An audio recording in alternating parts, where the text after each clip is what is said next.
Umanat na naman ang Pangulo laban sa Korte Suprema. Giit niya, naglipat daw ito ng pondo para sa proyektong ehekutibo raw ang dapat gumawa.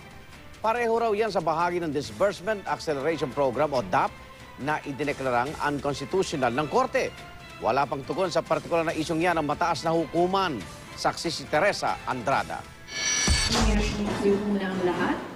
Paggunita sa ika-150 taong kapanganakan ng ating bayaning si Apolinario Mabini ang dinayo ni Pangulong Noynoy Aquino sa Batangas. Pero ang tila mas tinalakay niya sa talumpati ang pagdeklara ng Korte Suprema na unconstitutional ang ilang bahagi ng Disbursement Acceleration Program.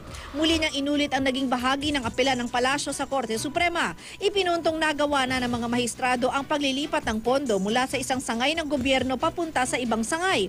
Ang ganitong cross-border transfer kabilang sa mga idineklarang unconstitutional ng Korte. Noong Hulyo, taong 2012, may savings ang Korte Suprema na nakakahalaga ng 1.865 billion pesos.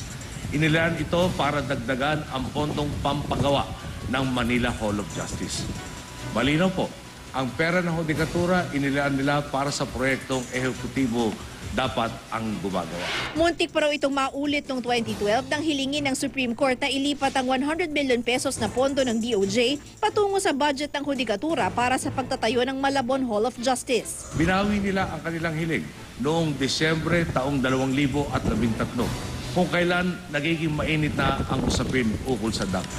Giit ng Pangulo, wala raw siyang balak na labagin ang desisyon ng Korte. Dahil nga po ginawa rin ito ng Korte Suprema na siya naman talagang may kakayahan at may tanging mandatong magbigay interpretasyon ng mga batas. Lalong tumibay ang paniniwala nating na nasa tama ang ating mga kilos. Bago nito, sunod-sunod na ang batiko sa ginawang pagkwestiyon ng Pangulo sa desisyon na sinundan pa ngayon ng Integrated Bar of the Philippines. Nagkataon lang na presidente si Pinoy, kung hindi, he can be the subject of a contempt proceedings. Wala pang tugon ang Pangulo sa panibagong batikos pero dinepensahan siya ng kaalyadong si Senador Chis Escudero. The President is well within his rights to speak against that for as long as, at the end of the day, once the decision becomes final and executory, they will abide by it. Ako si Teresa Andrada, ang inyong saksi.